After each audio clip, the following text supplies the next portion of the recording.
Good evening साथियों। जैसा कि आपको पता है, हम लोग 2018 का हिंदी फर्स्ट ईयर का पेपर सोल्व कर रहे थे। कल हमने 75 क्वेश्चन सोल्व कर लिए थे, तो आज हम 76 से शुरू कर रहे हैं। और इनमें कुछ कमी रहे या कुछ गलती रह जाए, बाकी रहना पॉसिबल ही नहीं है, क्योंकि हम लोग एकदम सजगता से काम कर रहे हैं। फिर भी कोई आपको लगता है कि भाई मैंने गलत बता दिया कोई चीज़, तो आप कमेंट करके ज़रूर बताइए, ठीक है। तो शुरू करते हैं 76 नंबर क्वेश्चन से। निम्नलिखित ग्रंथों में से कौन सा ग्रंथ केशव रचित नहीं है? केशवदास का ग्रंथ नहीं है, ये पूछ रहा है। विज्ञान गीता केशवदास का है, छंदमाला केशवदास का है, जहांगीर जस चंद्रिका ये भी केशवदास का है, लेकिन भाषाभूषण ये केशवदास का नहीं है। ये किसका है? जसवंत सिंह का। किसका? जसवंत सिंह का। ये जोधपुर के महाराजा थे, ठीक है। अगला क्वेश्चन, हिंदी साहित्य के उत्तर मध्य काल को अलंकृत काल कहने वाले विद्वान इनमें से कौन है? तो कौन है बताओ? विश्वनाथ प्रसाद मिश्र? नहीं नहीं नहीं, कौन है? मिश्र बिंदु, ठीक है। तो अब देखो आप, पहली बात तो उत्तर मध्यकाल किसे कहा जाता है? उत्तर मध्यकाल ऋतुकाल को कहा जाता है। किसे? ऋतुकाल को, ठीक है। उत्तर मध्यकाल नाम से ऋतुकाल को किसने अपने इतिहास ग्रंथ में पुकारा? तो शुक्ल जी ने। किसने? शुक्ल जी ने, ठीक है। पूर्व मध्यकाल भक्तिकाल को, उत्तर मध्यकाल ऋतुकाल को, ठीक है। अब विश्वनाथ प्रसाद मिश्र ने ऋतुकाल को क्या कहा था? विश्वनाथ प्रसाद ने मिश्र ने क्या कहा था? संगार काल। क्या कहा था? संगार काल, ठीक है। और रामचंद्र शुक्ल ने क्या कहा था ऋतुकाल को? ऋतुकाल, ठीक है। ये आ गया ऋतुकाल। और नगेंद्र ने क्या कहा था? कुछ नहीं कहा था, ठीक है। वो ग्रीसन ने पूछ लिया तो क्या कहा था ऋतुकाल को? ग्रीसन ने ऋतुकाव्य काल कहा था। क्या कहा था? ऋतुकाव्य, ठीक है। और एक और है रमाशंकर शुक्ल रसाल। रमाशंकर शुक्ल रसाल, उन्होंने ऋतुकाल को कला काल कहा था। क्या कहा था? कला काल, ठीक है। अब देखो आने वाला कितने भी वो सालों में, शायद 5 साल तो कम से कम समझ लो, अगर क्वेश्चन आएगा तो इससे बाहर नहीं जाएगा। आप चिंता नहीं करें, जो चीज़ मैंने यहाँ बताई अगर यहाँ से क्वेश्चन पूछा जाएगा तो 100% मेरी गारंटी है जो चीज़ हम देख रहे हैं वहाँ से क्वेश्चन आ जाएगा, ठीक है। अगला क्वेश्चन, निम्नलिखित में से कौन सा विकल्प रचना और रचनाकार की दृष्टि से गलत है? मतलब गलत कौन सा, ठीक है। कवि कुलकंठाभरण दूल्हा, दूल्हे की, ये सही बात है। रस सारांश भिखारी दास की, ये भी सही है। संगार सागर आलम, नहीं नहीं नहीं, ये गलत है, ठीक है। संगार सागर आलम गलत है। ये है मोहनलाल मिश्र की। किसकी है? मोहनलाल मिश्र का है संगार सागर। किसका है? मोहनलाल मिश्र, ठीक है। मोहनलाल मिश्र का है संगार सागर। और आगे देखो, रस रहस्य कुलपति मिश्र का, सही है। तो आलम का क्या है? आलम की एक तो आलम के लिए, क्या है? आलम के लिए, ठीक है। और एक आलम की कोई रचना और कौन सी है बताओ आप? माधवानल कामकंदला। कौन सी है? माधवानल कामकंदला। माधवानल कामकंदला, ठीक है। कवि कुलकंठाभरण दूल्हे की है, रस सरांश भिखारीदास की है, संगार सागर मोहनलाल मिश्र की है, आलम की आलम के लिए और माधवानल कामकंदला है, और कुलपति मिश्र की रस रहस्य है, ठीक है दोस्तों। अब देखते हैं हम अगला क्वेश्चन। अगला क्वेश्चन है, निम्नलिखित में से कौन सा कवि रीति मुक्त काव्य धारा का नहीं है? ठाकुर है, बोधा है, आलम है, क्या भिखारीदास भी है? नहीं नहीं नहीं, भिखारीदास जी रीतिबद्ध कवि है। कैसे कवि है? रीतिबद्ध कवि, ठीक है। और रीतिमुक्त में कौन कौन आते हैं? एक तो दिशदेव आते हैं। कौन आते हैं? दिशदेव। और एक और गणानंद, गणानंद, ठीक है। गणानंद, आलम, बोधा, ठाकुर, दिशदेव, ये रीतिबद्ध है। भिखारीदास की एक पंक्ति अगर आपको याद हो तो इम्पोर्टेंट, आगे के कवि रिज ही, ऐसे कुछ करके, ठीक है, ध्यान रखना, इम्पोर्टेंट है वो। अगला क्वेश्चन, निम्नलिखित में से रचनाओं और उनके रचनाकारों के साथ सुमेलित कीजिए। कवि कुल कल्पत्रु किसकी है बताओ? चिंतामणि की। किसकी? चिंतामणि की। एक में तीन, देखो एक में तीन किस में आ रहा है? इसमें आ रहा है, बाकी में नहीं है, तो ये सही हो गया। कवि कुल कल्पत्रु चिंतामणि की। ललित ललाम किसकी है? मतीराम की। ये इसकी है ललित ललाम। एक मिनट को, गलत लग गया, ठीक। कवि कुल कल्पत्रु चिंतामणि, ललित ललाम मतीराम, ठीक है। और सेम है शिव भावनी भूषण। काव्य निर्णय भिखारीदास। भिखारीदास सर्वांग निरूपक कवि है। भिखारीदास सर्वांग निरूपक कवि है, ध्यान रखना। क्वेश्चन अभी फर्स्ट ग्रेड में आया था, आगे और आ सकता है। अगला क्वेश्चन, रीतिमुक्त कवियों के संदर्भ में इनमें से कौन सा कथन गलत है? रीतिमुक्त कवियों के प्रेम वर्णन में विरह विवता प्रधान है। क्या बात सही है? एकदम सही बात है, ठीक है। रीतिमुक्त कवियों ने प्राचीन काव्य परंपरा को बड़ी गहराई से ग्रहण किया है। बताओ सही है गलत है? नहीं नहीं, प्राचीन काव्यों को बड़ी गहराई से नहीं, ठीक है, उनका ध्यान रखा, बाकी पूरा गहराई से ग्रहण नहीं किया था, ठीक है। अगला, रीतिमुक्त कवियों में रीतिबद्ध कवियों जैसी इंद्रिय वासना नहीं है, इनका प्रेम ओरिजिनल प्रेम है, ठीक है ना, उनके जैसा नहीं है। और अगला, रीतिमुक्त काव्यों में कवियों की प्रेम अनुभूति को आत्मा अभिव्यक्ति शैली में स्थान प्राप्त हुआ, ये सही है। देखो अगर प्रवृत्ति, अगला क्वेश्चन और बनाना चाहे ना, इन तीन में से रीतिमुक्त की प्रवृत्तियाँ बना सकता है, ठीक है, आप ध्यान रखें। अगला क्वेश्चन, रीतिकाल के कवि रसलीन का लिखा ग्रंथ इनमें से कौन सा है, बताओ रसलीन का कौन सा है? अंग दर्पण। कौन सा है? अंग दर्पण। अब आप पूछ रहे हो रस रत्नाकर किसका, तो फिर ये नागार्जुन का है। किसका है? नागार्जुन का, ठीक है। यमुना लहरी पूछ ले तो किसका है? ग्वाल का। किसका है? ग्वाल का, ये रीतिबद्ध कवि थे, ठीक है। ब्रज विलास पूछ ले तो ये किसका है? गणानंद का। किसका है? गणानंद का। अंग दर्पण रसलीन का, रस रत्नाकर नागार्जुन का, यमुना लहरी ग्वाल का, और एक गंगा लहरी और ध्यान रखना, ये लहर लहरी पूछ जाती है। गंगा लहरी पूछ ले तो ये किसका है? पद्माकर का। किसका है? पद्माकर का। गंगा लहरी, पद्माकर, यमुना लहरी, ग्वाल, ठीक है। और गणानंद का है ब्रज विलास। गणानंद का और कौन सा है तो याद रखना आप, एक तो सुजान हित, कौन सा? सुजान हित। एक और कौन सा है? विरह लीला। कौन सा है? विरह लीला। ब्रज विलास, सुजान हित, विरह लीला, और एक इश्क लता। क्या है? इश्क लता। देखो गणानंद के, देखो ब्रज विलास गणानंद का, सुजान हित गणानंद का, विरह लीला गणानंद का, इश्क लता गणानंद का, ये सारे गणानंद के हैं। अगर इश्क नामा पूछ रहे लता की जगह इश्क नामा, तो गोदा की हो जाएगी। किसकी? गोदा की किताब है, ठीक है। आगे बढ़ते हैं अब हम। कौन सा क्वेश्चन था, ठीक है। इनमें से कवि देव का लिखा ग्रंथ कौन सा नहीं है? भाव विलास देव का है, ठीक है। भवानी विलास ये भी देव का है। रस विलास देव का है। विष्णु विलास ये देव का नहीं है, ये देव का नहीं है, ठीक है। तो विष्णु विलास किसका है? आपके मन में जिज्ञासा होगी, तो ये थे लाल कवि था ना, लाल कवि जिन्होंने छत्र प्रकाश लिखी थी। लाल कवि था ना, इन्होंने क्या लिखी थी? छत्र प्रकाश, उनका है विष्णु विलास। तो इनकी और रचना देख लो, छत्र प्रकाश एक होगी कौन सी? छत्र प्रकाश। एक होगी राज विनोद, ठीक है। छत्र प्रकाश, राज विनोद, और एक विष्णु विलास, ये किसकी है? लाल कवि की, ठीक है।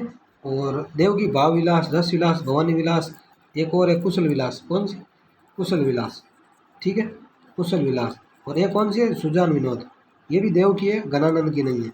सुजान, सुजान विनोद, ठीक है। तो गणानंद की को कौन सी है? सुजान नाम से मैंने अभी बताई थी आपको। सुजान हित आ जाए तो गणानंद, और सुजान विनोद आ जाए तो किसकी? देव की, ठीक है। अगला क्वेश्चन, निम्नलिखित कवियों में और सा नरेश के दरबारी कवि मंत्र गुरु और मंत्री कौन थे? तो कौन थे? बताओ बताओ। केशव दास, ठीक है। देव, देव भोगीलाल थे। भोगीलाल एक राजा थे, उनके आश्रयदाता थे, भोगीलाल नाम से, ठीक है। वैसे इन्होंने आश्रयदाता काफ़ी बदले थे, लेकिन मुख्य रूप से पूछा जाए तो देव भोगीलाल के आश्रय में रहते हैं, ठीक है। और केशव का तो आ गया और चंद्रेश। और चिंतामणि, चिंतामणि का एक ग्रंथ है कवि कुल कल्पतरु, ध्यान रखना, ठीक है। और भूषण किसके दरबार में रहते हैं? शिवाजी और छत्रसाल के। किसके? शिवाजी प्लस छत्रसाल, ठीक है। अब देखते हैं नेक्स्ट क्वेश्चन। ये क्वेश्चन छूट रहा था, छोड़ो ये देख लेते हैं। निम्नलिखित में से रचनाकार और रचना की दृष्टि से गलत कौन सा युग में? ठीक है। सुरेंद्र वर्मा का 8वां सर्ग सही है भाई, है इनका। शंकर शेष का एक और द्रोणाचार्य, ये भी है, सही है।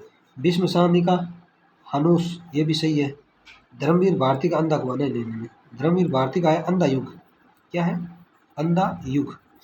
धर्मवीर भारती का अंधा युग है, ठीक है। तो ये अंधा कुआं किसका है फिर? अंधा कुआं किसका है? लक्ष्मी नारायण मिश्र या लाल? लक्ष्मी नारायण मिश्र का। किसका है? लक्ष्मी नारायण मिश्र का है। कौन सा? अंधा कुआं। अंधा कुआं और मादा कैक्टस, अंधा कुआं और मादा कैक्टस लक्ष्मी नारायण मिश्र का है। और अंधा युग पूछ ले तो धर्मवीर भारती का है। देखते हैं अगला क्वेश्चन। निम्नलिखित कहानियों को उनके कहानीकारों के साथ सम्मिलित कीजिए। चतुरी चमार किसकी है? तो यह निराला की। किसकी है? निराला की। एक में तीन किसमें? देखो इसमें नहीं, इसमें नहीं, इसमें, तो सीधा ही हो गया ये आंसर इसका। चतुरी चमार निराला की। नीलम देश की राजकन्या, यह है जैनेन्द्र की, यह भी जैनेन्द्र की।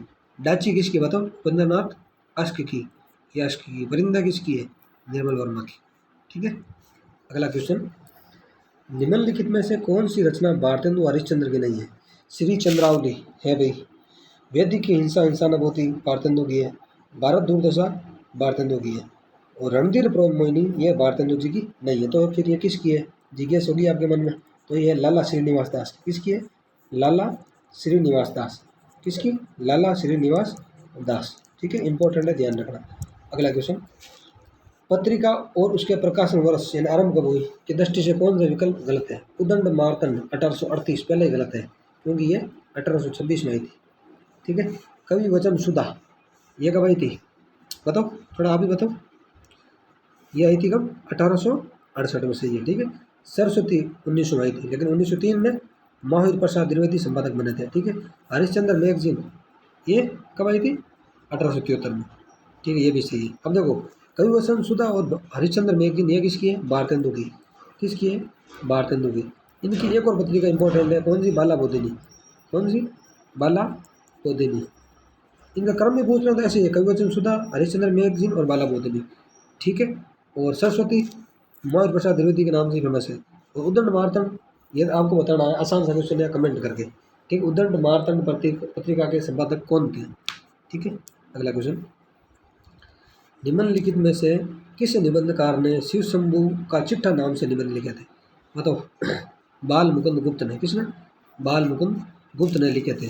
ठीक है, इसमें क्या है कि बाल मुकुंद गुप्त ने कर्जन को संबोधित कर, भारतवासी थे ना, उनकी राजनीतिक व्यवस्था पर निबंध है।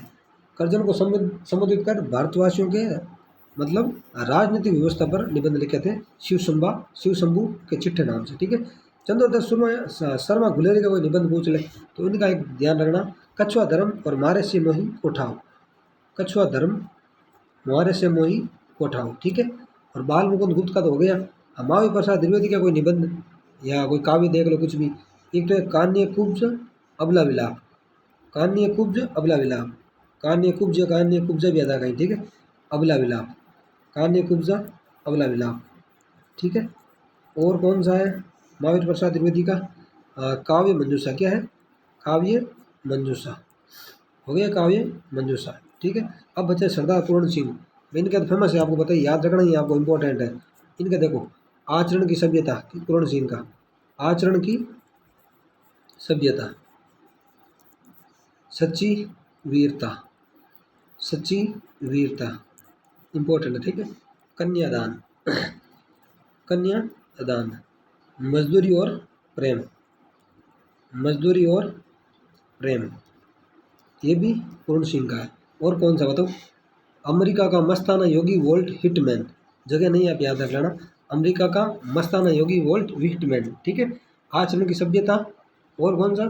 सच्ची वीरता, कन्यादान, मजदूरी और प्रेम, अमेरिका का मस्ताना योगी वोल्ट हिटमैन। ठीक है, अगला क्वेश्चन, निम्नलिखित में से कौन सी रचना महादेव वर्मा की नहीं? पथ के साथी है भाई, स्मारिका ये भी है, अतीत के चित्र भी है, और एक कौन सा है? मेरा परिवार, वो भी है, लेकिन वे दिन वे लोग ये नहीं है। ये किसकी है फिर? शिव पूजन साई की। किसकी है?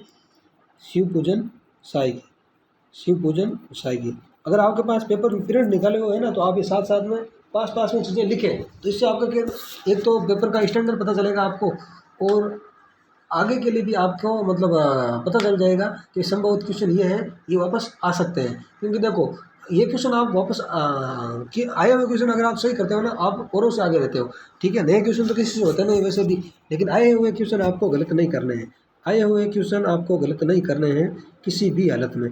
ठीक है, अगला क्वेश्चन, निम्नलिखित में से रचनाकार की दृष्टि से विकल्प गलत कौन सा? बंगाल का अकाल प्रकाश चंद्र गुप्त, सही है। चेतना के बिंब नगेंद्र, सही है। 10 द्वार से सोपान तक हरिवंश राय बच्चन, सही है।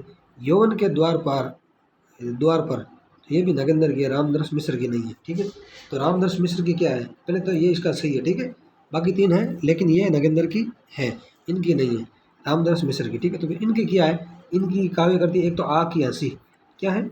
आग की हंसी। ठीक है, आग की हंसी, और कौन से है? पानी के प्राचीर, पानी के प्राचीर। जो इम्पोर्टेंट है वही बताएंगे, वैसे रचना तो इनकी खूब है, लेकिन ये इम्पोर्टेंट है। ठीक है, बंगाल का काल प्रकाश चंद्र गुप्त, 10 द्वार से सोपान तक हरिवंश राय बच्चन, चेतना के बिंब और यौवन के द्वार पर नगेंद्र, रामदर्श मिश्र की आग की हंसी और पानी के प्राचीर। देखते हैं नेक्स्ट क्वेश्चन, निम्नलिखित रचनाओं और रचनाकार को सम्मिलित कीजिए। ठेठ हिंदी का ठाठ, बताओ, इसमें होगा हरियोध।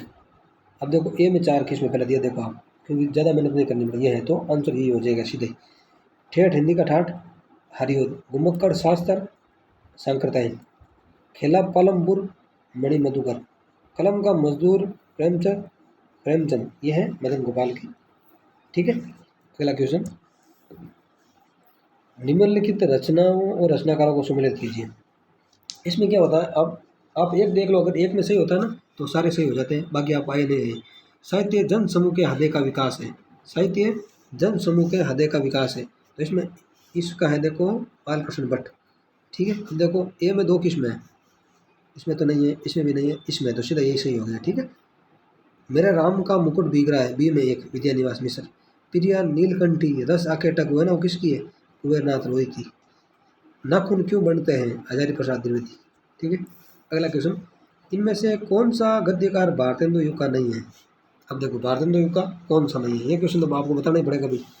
श्रीनिवास दास है, जगदीश चंद्र माथुर भी है, तो फिर कौन सा नहीं है। प्रताप नारायण मिश्र, ये भी है, ये भी है, तो फिर कौन सा नहीं बताओ। ये जगदीश चंद्र माथुर नहीं है। ठीक है, मैंने ऐसे बताया था, क्या होता आप कितना सोच सकते हो इसके लिए। ठीक है, तो ये जगदीश चंद्र माथुर है ना, ये छायावादी संवेदना के नाटककार है। छायावादी, ये छायावादी संवेदना के नाटककार है। छायावादी संवेदना के नाटककार है कौन, जगदीश चंद्र माथुर। ठीक है, छायावादी संवेदना के नाटककार। ठीक है, और तुम क्या देखें, जगदीश चंद्र माथुर का नाटक देख लो, अगर इम्पोर्टेंट है, पूछा जाता है इन्हें। जैसे भोर का तारा, एकांकी भी कहीं कहते हैं इसे। ठीक है, भोर का तारा इनकी है। पहला राजा जगदीश चंद्र माथुर, पहला राजा जगदीश चंद्र माथुर। कोणार्क, क्या है, कोणार्क, ये भी किसकी है, जगदीश चंद्र माथुर का। ठीक है, अब हम देखते हैं अगला क्वेश्चन, इंपॉर्टेंट, देखो हर बार क्वेश्चन आता है। नागरी प्रचारणी सभा काशी के संबंध में कौन सा कथन सही नहीं है। इसकी स्थापना 1893 में हुई, सही बात है। 26 जुलाई 1893 में हुई थी काशी नागरी प्रचारणी सभा की स्थापना। ठीक है, आचार्य रामचंद्र शुक्ल इसके संस्थापक है। नहीं, ये गलत हो गया। तो इसके संस्थापक कौन थे, श्याम सुंदर दास। कौन थे, श्याम सुंदर दास। ठीक है, और साथ में 2 जने और थे, एक तो थे राम नारायण मिश्र। कौन थे, राम नारायण मिश्र, ये हो गए राम नारायण मिश्र। एक और कौन थे, शिव कुमार सिंह। कौन थे, शिव कुमार सिंह, राम नारायण मिश्र और शिव कुमार सिंह। ठीक है, अब अगला देखो, अगला ऑप्शन देख रहे हैं। ठीक है, ये तो इसका आंसर हो गया। बाकी और भी चीज़ें क्योंकि घूम फिर के यहीं से आती है, तो मैं ऑप्शन जो बता रहा हूँ वो कम से कम आप ऑप्शन देखो, बाकी जो इंपॉर्टेंट नहीं वो मैं नहीं बता रहा हूँ आपको। ठीक है, हस्तलिखित ग्रंथों की खोज करना भी इसका एक उद्देश्य था। किसका था, काशी नागरी प्रचारणी सभा का। अगला है हिंदी शब्द सागर, हिंदी साहित्य का वर्त इतिहास और हिंदी विश्वकोश इसके प्रमुख प्रकाशन है। सही बात है, ये गलत बात है। ठीक है, अगला क्वेश्चन, द्विवेदी युगीन कविता के संदर्भ में इनमें से गलत कथन कौन सा है। द्विवेदी युगीन कविता में राष्ट्रीयता का अभाव है, ये पहला ही गलत है। अभाव कैसे भाई, राष्ट्रीयता का भाव है, क्योंकि प्रखर राष्ट्रवाद पाया जाता है द्विवेदी युग में। शुरुआत तो हो गया था भारतेंदु युग से, लेकिन प्रखर था द्विवेदी युगीन में। ठीक है, ये गलत है। अगला है देखो, द्विवेदी युगीन काव्यों में नीति और आदर्श की प्रधानता है। सही बात है। द्विवेदी युगीन काव्यों में वर्णीय विषयों का विस्तार हुआ। सही है, ये भी। द्विवेदी युगीन काव्यों में सभी काव्य रूपों का प्रयोग हुआ। सही बात है, तो ये गलत है। ठीक है, उसमें राष्ट्रीय का अभाव नहीं, भाव है। ठीक है, एक और ध्यान रख लेना, द्विवेदी युगीन कविता में इतिवर्तात्मकता पाई जाती है, इतिवर्तात्मकता पाई जाती है। ठीक है, इतिवर्तात्मकता। अब आप मुझे कमेंट करके बताना इतिवर्तात्मकता क्या होती है। ठीक है, और क्या है कि द्विवेदी युगीन कविता है ना, रीतिकालीन कविता से पूर्णतः मुक्त हुई। द्विवेदी युग में कविता रीतिकालीनता से पूर्णतः मुक्त हुई। ध्यान रखना, रीतिकालीनता से पूर्णतः मुक्त हो गई द्विवेदी युगीन कविताएं। अगला क्वेश्चन देखते हैं हम, किस विकल्प में, एक मिनट ये देख लेना ना, किस विकल्प में रचना और उसका प्रकाशन वर्ष सही नहीं है। जूही की कली निराला 1916 सही है भाई। युगांत पंथ की है 36 सही है। कामायनी प्रसाद की तो है लेकिन 38 नहीं, 1936 है। क्या है, 1936 है। ठीक है, लेकिन बाद में इस क्वेश्चन को डिलीट कर दिया गया, पता नहीं कहीं 38 दे रखा होगा इसलिए। ठीक है, और यमा महादेव वर्मा की है 1940, ध्यान रखना। अगला क्वेश्चन, छायावाद के संदर्भ में निम्नलिखित में कौन सा कथन गलत है, असत्य। ठीक है, छायावादी कवियों ने प्रधान रूप से प्रणय की अनुभूतियों को व्यक्त किया। सही बात है। छायावादी भावबोध स्व अनुभूति सौंदर्य प्रदान कल्पना द्वारा निर्मित हुआ, ये भी सही है। छायावादी कवि निराला की अनुभूति शिव दर्शन में परिणत नहीं, ये गलत है। निराला की अनुभूति कौन सी थी? अद्वैतवादी दर्शन से प्रभावित थी, अद्वैत या वेदांत दर्शन से। किससे? अद्वैत या वेदांत दर्शन से प्रभावित थे निराला जी। ठीक है, तो शिव से कौन थे? शिव से प्रसाद थे प्रभावित। कौन थे? जयशंकर प्रसाद जी। ठीक है, और इनका सिद्धांत मतलब इसे आनंदवाद भी कहते हैं। शिव जो प्रसाद थे ना, शिव दर्शन से प्रभावित, इन्हें आनंदवाद भी कहा गया कहीं कहीं। ठीक है, और पंथ पंथ अरविंद दर्शन से प्रभावित थे। किससे थे? अरविंद दर्शन से। देखो ये काम की चीज़ें हैं, आपको छोटी छोटी लग रही है, लेकिन आप पूरा छहवाद पढ़ लेना, इसका सारांश यही निकलता है जो मैं यहाँ आपको बता रहा हूँ। पंथ अरविंद दर्शन से प्रभावित है। ठीक है, तो महादेवी थी एक और कवि थी छहवाद की, वो बौद्ध दर्शन से प्रभावित थी। किससे? बौद्ध दर्शन से। किससे? बौद्ध दर्शन से। ठीक है, इसमें दुखवाद को भी माना जाता है, दुखवाद का संबंध भी महादेवी से है। ठीक है, बाकी अगला ऑप्शन देख लेते हैं हम। छायावादी कविता द्विवेदी युगीन नीरस उपदेशात्मक और स्थूल आदर्शवादी काव्यधारा के विरुद्ध विद्रोह के रूप में प्रभावित हुई। सही बात है ये भी, तो ये गलत है क्योंकि ये प्रसाद गाता है। ठीक है, देखो छोटी सी बारीक सी गलती इन्होंने कर दी, पूरा काम हो गया। अब जो चीज़ें मैंने आपको थोड़ी देर पहले बताई थी ना इस क्वेश्चन के बारे में, आप देख लेना। और छायावाद का अगर प्रवृत्ति से क्वेश्चन आता है और ऐसा क्वेश्चन आता है कि किसका कौन सा दर्शन था क्या नहीं था, तो इससे बाहर नहीं जाएगा 100%। ठीक है, बाकी हम नोट्स में इन्हें एकदम अच्छे से देखेंगे, उससे आप देख लोगे ना तो आपको कहीं कुछ देखना जरूर नहीं। किताब में मत पढ़ना आप, मेरी गारंटी है। ठीक है, क्योंकि किताब मैंने पढ़ ली है, तो वहीं से मैंने लिखी है सारी चीज़ें। तो हम देखते हैं आगे का क्वेश्चन। छायावाद के संदर्भ में इनमें से कौन सा कथन गलत है? देखो छायावाद के लगातार 2 क्वेश्चन आ गए, कितना इंपॉर्टेंट है। छायावाद के अपना समर्थ आलोचक नंद दुलारे वाजपेयी के रूप में मिला। सही बात है। छायावाद के समांतर चलने वाली प्रेम और मस्ती की काव्यधारा के एक प्रमुख कवि हरिवंश राय बच्चन है, मधुशाला लिखने वाला है। ठीक है, छायावाद की राष्ट्रीय सांस्कृतिक काव्यधारा के प्रमुख कवि राधाकृष्ण दास है। नहीं नहीं, राधाकृष्ण दास कैसे यार, ये गलत है। तो कौन है सांस्कृतिक राष्ट्रीय सांस्कृतिक काव्यधारा कवि? माखनलाल चतुर्वेदी। कौन है? एक तो माखन जी हो गए, माखन जी, माखनलाल चतुर्वेदी, और एक है सुभद्रा कुमारी चौहान। ये शैली थी ना महादेव वर्मा की, सुभद्रा कुमारी चौहान। ठीक है, ये ध्यान रखना आप। और हरिवंश राय बच्चन ने हल्लावाद की स्थापना की थी। हल्लावाद, हल्ला का संबंध किससे है? आप कमेंट करके बताइए। हल्ला हल्ला क्या है, क्या बताना। ठीक है, अगला क्वेश्चन 100 नंबर क्वेश्चन आ गया ना।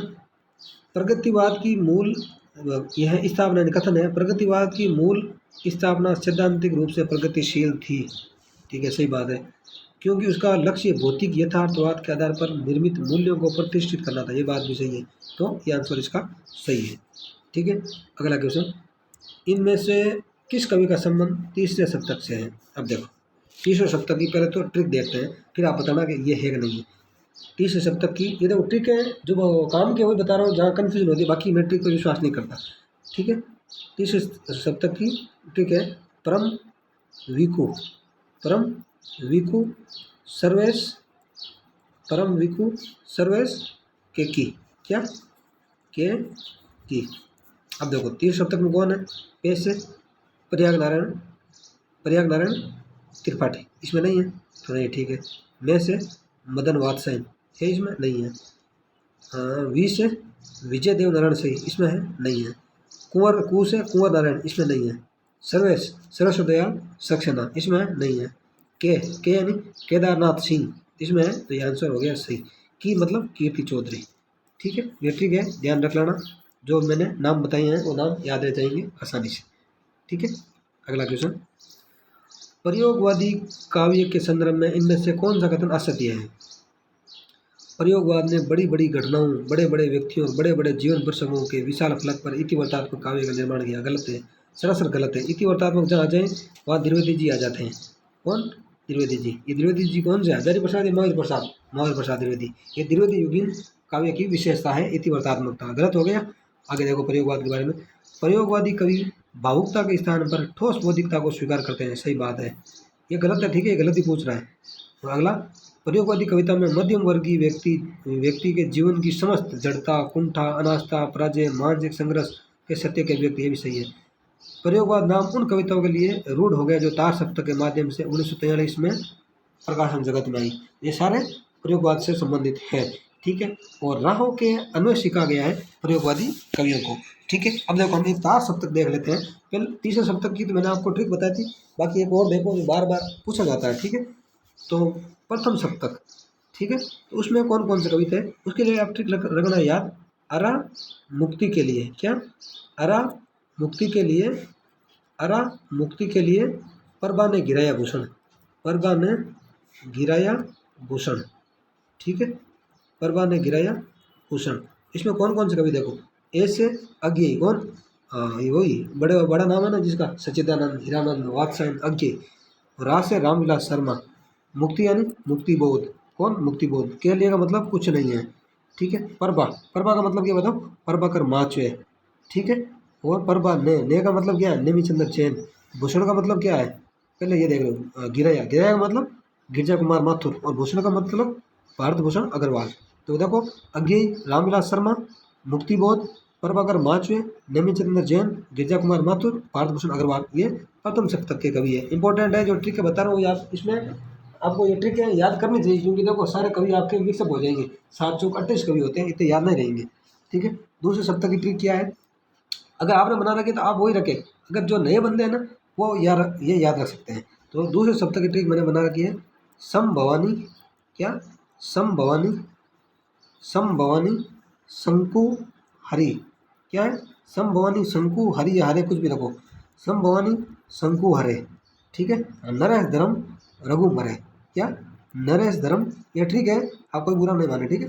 नरेश धर्म रघु मरे, रघु मरे, ठीक है। देखो, सम यानी बताओ शमशेर बहादुर सिंह, भवानी यानी भवानी प्रसाद मिश्र, शकु शंकु, इसका शकुंतला माथुर, ठीक है। हरे, हरे का मतलब हरिनारायण, ठीक है। नरेश, नरेश का मतलब नरेश मेहता, धर्म यानी धर्मवीर भारती, रघु यानी रघुवीर शाही, मरे का मतलब कुछ नहीं। सम भवानी शंकु हरे नरेश धर्म रघु मरे, ये सेकंड सप्तक। थर्ड सप्तक की हमने ट्रिक देख ली थी, परम विकु सर्वेश के की। अब रह गया चतुर्थ सप्तक, इसके भी ट्रिक आप रख लो, औराज, औराज सौनंद, औराज सौनंद, ठीक है। सुमन श्री राजेंद्र, क्या, सुमन श्री राजेंद्र, औराज सौनंद सुमन श्री राजेंद्र, ठीक है। औ मतलब अवधेश कुमार, राज मतलब राजकुमार कुंभज, सौ मतलब स्वदेश भारती, नंद मतलब नंद कुमार नंद किशोर आचार्य, ठीक है। सुमन मतलब सुमन राजे, ठीक है। श्री मतलब सुमन मतलब श्री मतलब श्री राम वर्मा है, शर्मा नहीं है, श्री राम वर्मा है, ठीक है। श्री राम वर्मा, इनकी एक रचना आपको कमेंट करके बतानी है, क्योंकि ये 4 सप्तक के कवि है तो इंपॉर्टेंट हो जाते हैं। राजेंद्र मतलब राजेंद्र किशोर। तो ये हो गई चारों सप्तक, उम्मीद है ये आपको याद रह जाएंगे, मैं दावे के साथ कह रहा हूँ। अगर आप इनको थोड़ा सा ढंग से देख लोगे, अगर एक ही स्पीड, रेड की स्पीड में देखो तो ठीक है, अगर 2 की स्पीड में देखोगे ना तो आप अपना समय व्यर्थ कर रहे हो, क्या कर रहे हो, समय व्यर्थ कर रहे हो। क्योंकि देखो इतना स्पीड से किसी को याद नहीं होता है, बाकी 2 की स्पीड में एग्जाम जब सर्च होता है ना तब देखी जाती है चीज़ें, क्योंकि टाइम नहीं रहता है। तो बाकी अब आपको स्लो स्लो ये चीज़ें देखनी चाहिए। बाकी मैं इतना दावे के साथ कह रहा हूँ, जो मैं यहाँ बता रहा हूँ वो आपको यूट्यूब पे कहीं नहीं मिलेगा, 100% कह रहा हूँ, यूट्यूब पे कहीं नहीं मिलेगा। अगर कहीं मिलेगा तो वो फीस ले देंगे, लेंगे आपसे अच्छी खासी, फिर भी ऐसा कंटेंट नहीं देगा, ये मैं 100% गारंटी के साथ कह रहा हूँ। बाकी देखो कोचिंग में मैंने आपको बताया है, एक हिंदी साहित्य में आपको इतना बड़ा रजिस्टर भरवा देते हैं, आप कितना याद करोगे, काव्य शास्त्र में इतना भरा देते हैं, 5 साहित्य में इतना एक रजिस्टर और भरवा दिया, बताओ आप क्या क्या देखोगे। तो मेरा तो एक ही विचार है भाई कि अगर आप ये देख लोगे ना तो आपका एग्ज़ाम तो 100% क्रैक हो जाएगा। क्या हो जाएगा, 100% एग्ज़ाम हिंदी का कोई भी आप दे देना, फर्स्ट ग्रेड या सेकंड ग्रेड। नेट का तो नहीं कह सकता, क्योंकि नेट का हमने इससे पैटर्न फॉलो नहीं किया, सेट हो गया, ठीक है ना। वैसे देखो ये नेट और सेट ये मीठे जहर है, ठीक है ना, इनसे ज़्यादा कुछ नहीं है। आप इस पर फोकस करो, फर्स्ट ग्रेड सेकंड ग्रेड में, ठीक है। ये तो आपका आराम से हो जाएगा, दवाई के साथ बोल रहा हूँ मैं, जो बता रहा हूँ ना उससे बाहर चले जाए ना तो आप एग्जाम के बाद मुझे बता देना कभी कि सर आपने ये चीज़ बताई थी, ये नहीं है ये। अब बाकी देखो विश्वास आपको करना पड़ेगा। आप लोगों ने भाई, किसी ने तो बहुत सारी अपनी उम्र गंवा दी होगी पढ़ाई करते करते, क्योंकि उन्हें अच्छा कंटेंट नहीं मिला है, मुझे पता है। अगर उन्हें अच्छा कंटेंट मिलता ना तो फर्स्ट अटेम्प्ट में ही अच्छा कर देते थे, ठीक है। तो उम्मीद है आपको ये चीज़ें अच्छी लगी होगी, तो आप लगातार इन्हें देखते रहें। तो आज के लिए हम यहीं वीडियो को रोकते हैं, कल से हम 103 से 150 तक क्वेश्चन देख लेंगे। अगर इसमें कोई बुराई है या मतलब कमी है, आपको कोई चीज़ बुरी लगे है तो आप ज़रूर बताइए, ठीक है। क्योंकि देखो हमने शुरुआत की है, कमियाँ रहनी मतलब रह जाती है, नए नए हैं, ठीक है। वैसे भी हम कोशिश करेंगे कमी नहीं रहेगी, बाकी कंटेंट आपको प्रमाणित दिया जाएगा 100%, ठीक है। आप इस पर भरोसा कर सकते हो भाई, एक भर्ती आप मेरे भरोसे दे देना, ठीक है। दोस्तों मिलते हैं नेक्स्ट वीडियो में, जय हिंद जय भारत।